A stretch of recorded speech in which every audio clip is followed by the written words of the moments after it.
ഒട്ടകത്തെ ചട്ടിയിലാക്കാൻ കണ്ണീറിന് കഴിയുമെന്ന് സയ്യിദുനാ മുഹമ്മദുർ റസൂലുള്ളാഹി സ്വല്ലല്ലാഹു അലൈഹി വസല്ലം.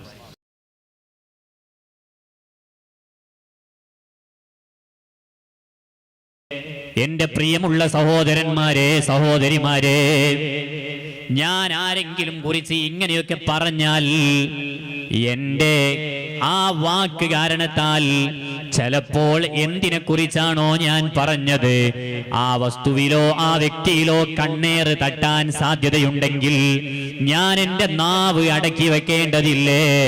എന്റെ നാവിനെ ഞാൻ നിയന്ത്രിക്കേണ്ടതുണ്ട്. ചില ആളുകൾ ഉണ്ടാവും അങ്ങനെ. അവരെന്തെങ്കിലും ഒന്ന് പറഞ്ഞാൽ മതിയാകും. ചെറിയ മക്കളെ കണ്ടാൽ, അല്ലെങ്കിൽ നന്നായിട്ട് കൊലച്ചു നിൽക്കുന്ന വാഴ അങ്ങോട്ട് വരും ചില ആളുകൾ.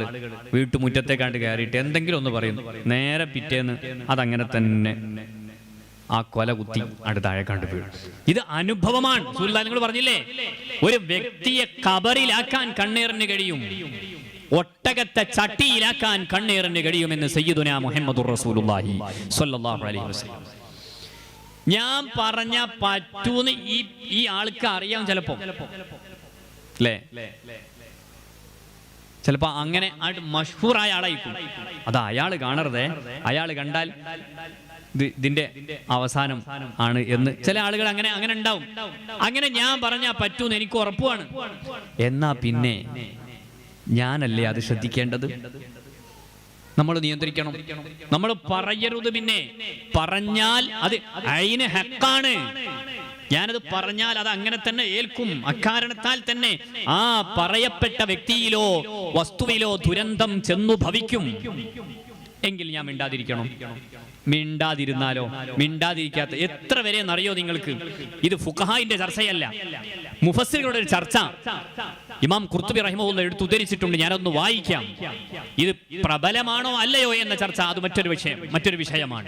പക്ഷേ ഇങ്ങനെ കണ്ണേറു പറ്റുന്ന ആളെ കുറിച്ച്, അഥവാ പറഞ്ഞിട്ട് അയാളെ നാവിന്ന് പുറത്തേക്കാണ്ട് വന്നാൽ അതങ്ങനെ തന്നെയാണ്, അങ്ങനത്തെ വ്യക്തിയെ കുറിച്ച് മഹാന്മാര് പറയുകയാണ്, മൻ ഉരിഫ ബിൽ ഇസ്വാബതി ബിൽ ഐനി, കണ്ണേറ് പറ്റുമെന്ന് ഒരു വ്യക്തി അദ്ദേഹം പറഞ്ഞാൽ കണ്ണേറ് പറ്റുമെന്ന് ഉറപ്പാണ്. അങ്ങനെ അറിയപ്പെട്ട ആളാണ്. എന്റെ അടുത്തുള്ള അയൽവാസി ഈ ഇത്താത്ത പറഞ്ഞാൽ എന്തായാലും കണ്ണേറ് പറ്റും, അല്ലെങ്കിൽ ഈ കാക്ക പറഞ്ഞാൽ എന്തായാലും കണ്ണേറ് പറ്റും. ഇങ്ങനെ അറിയപ്പെട്ട വ്യക്തിയാണെങ്കിൽ മുനിഅ മിൻ മുദാഖലത്തിൻ നാസി ദഫഅൻ ലിദറരിഹി, ഇത് ഖുർആൻ വ്യാഖ്യാതാക്കൾ പഠിപ്പിക്കുകയാണ്. മുനിഅ മിൻ മുദാഖലത്തിൻ നാസി, അയാള് ജനങ്ങൾക്കിടയിലേക്ക് വന്ന് ഇടപഴകുന്നതിനെ തൊട്ട് തടയപ്പെടേണ്ടതാണ്. ദഫഅൻ ലിദറരിഹി, കാരണം അയാളുടെ ബുദ്ധിമുട്ടിൽ നിന്ന്, അയാളുണ്ടാക്കുന്ന പ്രയാസത്തിൽ നിന്ന് മറ്റുള്ളവർക്ക് കാവൽ കിട്ടാൻ വേണ്ടി. അങ്ങനെ തടയാൻ നിൽക്കണ്ട, നമ്മൾ അങ്ങോട്ട് പോവാതിരുന്നാൽ മതി തൽക്കാലം. നിങ്ങൾ ഇങ്ങോട്ട് വരില്ലയോ എന്ന് പറയുന്നതിന് മുമ്പ് നമ്മൾ പറഞ്ഞാൽ പറ്റൂന്ന് നമുക്ക് തോന്നുകയാണെങ്കിൽ തൽക്കാലം നമ്മൾ അത്തരം സംഗതികൾ നമുക്കൊന്ന് മാറി നിൽക്കുക. ഇനി പോവുകയാണെങ്കിൽ തന്നെ എന്തെങ്കിലും പറഞ്ഞിട്ടേച്ചും കൊണ്ട് പോരരുത്. അത് വലിയ വിപത്തുണ്ടാക്കും. എന്നു മാത്രമല്ല, വഖദ് ഖാല ബഅദുൽ ഉലമാഇ, ചില പണ്ഡിതന്മാര് പറഞ്ഞിട്ടുണ്ട്, യഅ്മുറുൽ ഇമാമു ബിലുസൂമി ബൈതിഹി, ഇസ്ലാമിക ഭരണകൂടമുള്ള സ്ഥലമാണെങ്കിൽ ആ നാട്ടിലെ ഇമാമ്, ആ നാട്ടിലെ ഭരണാധികാരി ഇയാളോട് കൽപ്പിക്കണം, ബിലുസൂമി ബൈതിഹി, അയാളുടെ വീട്ടിൽ തന്നെ നിൽക്കട്ടെ, അയാൾ പുറത്തേക്ക് ഇറങ്ങേണ്ടതില്ല. എന്നിട്ട് മുഫസ്സിറുകൾ രേഖപ്പെടുത്തുകയാണ്, വഇൻ കാന ഫഖീറാ, ഈ വ്യക്തി പരമദരിദ്രനാണ്. ഇയാൾ പുറത്തേക്ക് ജോലിക്ക് പോയിട്ടില്ലെങ്കിൽ ഇയാളുടെ ഉപജീവന മാർഗം മുട്ടിപ്പോകും. അപ്പൊ പിന്നെ അയാൾ പുറത്തേക്ക് പോകേണ്ടി വരും. എന്നാലും അയാൾ പുറത്തു പോകണ്ട. റസഖഹു മാ യഖൂമു ബിഹി വയകുഫു അദാഹു അനിന്നാസി. ഇസ്ലാമിക ഭരണകൂടമാണെങ്കിൽ ബൈത്തുൽ മാലിൽ നിന്ന് അയാൾക്ക് സമ്പത്ത് കൊടുക്കട്ടെ, അല്ലെങ്കിൽ മറ്റുള്ള ജനങ്ങള് അയാൾക്ക് പണം കൊടുക്കട്ടെ. അയാൾ വീട്ടിൽ നിന്ന് പുറത്തിറങ്ങണ്ട. എന്താ ഈ പറഞ്ഞത്? കണ്ണേർ പറ്റുന്ന ഉറപ്പുള്ള വ്യക്തിയാണെങ്കിൽ അയാൾ വീട്ടിൽ അവിടെ ഇരുന്നോട്ടെ, ഇസ്ലാമിക ഭരണകൂടമുള്ള. ഞാനിത് പറഞ്ഞത് ഇത്ര വലിയ ഗൗരവമാണ് കണ്ണേർ പറ്റുന്ന ആളുകൾ മറ്റു വിഷയങ്ങളിൽ ഇടപെടുന്നത് എന്ന് ബോധ്യപ്പെടുത്താനാണ്. ചില ആളുകൾ അങ്ങനെ ഉണ്ടാവും. അവർ പറഞ്ഞാൽ പറ്റുന്നവർക്ക് അറിയുകയും ചെയ്യാം. എന്നാ പിന്നെ അത്തരം ആളുകളെ കുറിച്ച് ഇസ്ലാമിന്റെ വീക്ഷണമാണിത്. നിങ്ങൾക്കുള്ള ചോറും ചായയും വീട്ടുകാട് കൊണ്ടുതരും.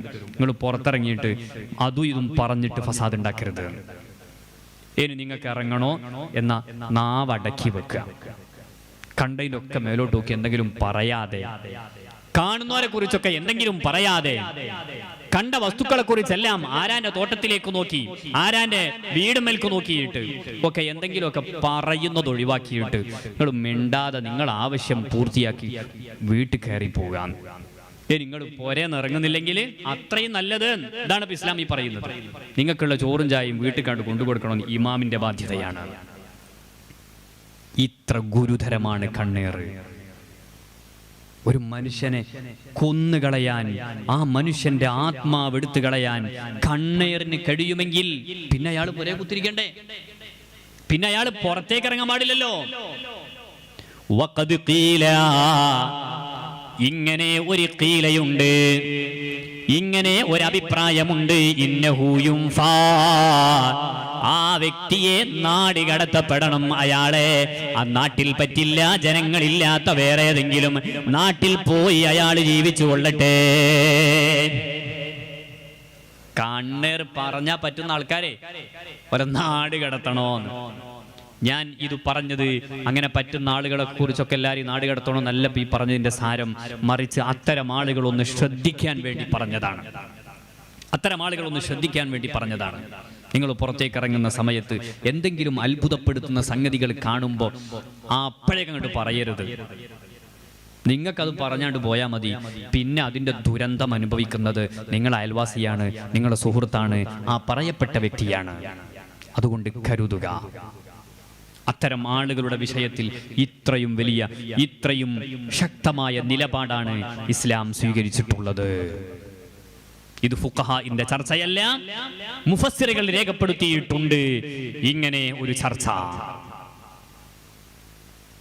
ഇങ്ങനെ കണ്ണേർ പറയുമ്പോൾ എന്തെങ്കിലും പറയുമ്പോഴേക്ക് പറ്റുക എന്നത് സ്വാഭാവികമാണ്. കണ്ണേറിന് യാഥാർത്ഥ്യമുണ്ട്. നബി സല്ലല്ലാഹു അലൈഹി വസല്ലമ തങ്ങൾ കണ്ണേറിനെ തൊട്ട് വലിയ കാവൽ ചോദിക്കാറുണ്ട്. അഊദു ബികലിമാത്തില്ലാഹി താമ്മാതി മിൻ കുല്ലി ശൈത്വാനിൻ വഹാമ്മത്തിൻ വമിൻ കുല്ലി ഐനിൻ ലാമ്മാ. അല്ലാഹുവിന്റെ വിശിഷ്ടമായ നാമങ്ങളെ മുൻനിർത്തിയിട്ട് ഞാനിതാ കാവൽ ചോദിക്കുകയാണ്. മിൻ കുല്ലി ശൈത്വാനിൻ വഹാമ്മത്തിൻ, എല്ലാ പൈശാചികമായ ശല്യത്തിൽ നിന്നും, വമിൻ കുല്ലി ഐനിൻ ലാമ്മാ, എല്ലാ കണ്ണേറിന്റെ വിപത്തിൽ നിന്നും ഞാനിതാ കാവൽ ചോദിക്കുകയാണ്. ഇത് ഹദ്ദാദ് റാത്തീബിൽ ചൊല്ലാറില്ലേ? അഊദു ബികലിമാത്തില്ലാഹി താമ്മാതി മിൻ ശർരി മാ ഖലഖ്. ഹദ്ദാദ് റാത്തീബിലുള്ള ദിക്റല്ലേ? എന്റെ സഹോദരന്മാരെ, ഈമാനുള്ള കൂട്ടുകാരെ, ഹദ്ദാദ് റാത്തീബ് നിത്യമാകാത്തവരുണ്ടോ? ഹദ്ദാദ് റാത്തീബ് പതിവാക്കാത്തവരുണ്ടോ? ആ റാത്തീബ് നിത്യമായി ചൊല്ലിയാൽ, ഇശാഇന് ശേഷം നിത്യമായി ഹദ്ദാദ് റാത്തീബ് ചൊല്ലിയാൽ ഇത്തരം കണ്ണേറിൽ നിന്ന് വലിയ കാവലാണ് കേട്ടോ. കണ്ണേറിന്റെ വിപത്തിന് വലിയ കാവൽ കിട്ടും.